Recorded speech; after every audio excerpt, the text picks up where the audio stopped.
औरत मार्च के हवाले से एक तासुर ये है कि ये मार्च मर्दों के खिलाफ है। क्या वाकई ऐसा है? आइए जानते हैं अपनी लोगों से।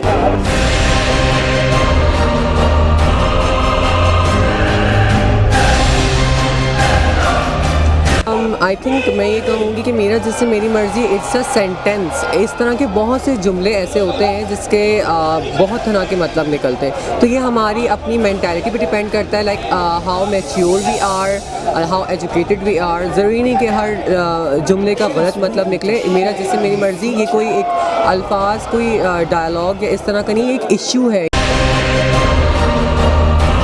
मेरा जिस्म मेरी मर्ज़ी और इसका बहुत नेगेटिव इंटरप्रेट किया जा रहा है, तो इसके बारे में आप क्या बोलोगे? देखिए, ये खामखा एक छोटी सी बात को बड़ा बना के असल बात से तवज्जो हटाई जा रही है।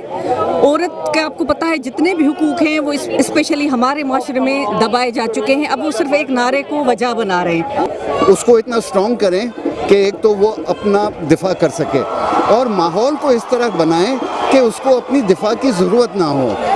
बेटा पैदा हो गया, मुबारक हो, फैमिली कंप्लीट हो गई। Why is that so? मतलब बेटी के पैदा होने से फैमिली कंप्लीट नहीं होती, या उन लोगों को जिनको औलाद नहीं होती क्या उनकी फैमिली कंप्लीट नहीं होती? It's outrageous if you think about it. March में मौजूद ख़वातीन और हज़रात से बात करने के बाद इस नतीजे का अख़ज़ किया जाता है कि औरत मार्च किसी जेंडर के ख़िलाफ़ नहीं बल्कि ये सिस्टम के ख़िलाफ़ है। कैमरा टीम और साथी रिपोर्टर शुएब सिद्दीकी के साथ समरीन आयशा ज़मान, पब्लिश न्यूज़, कराची।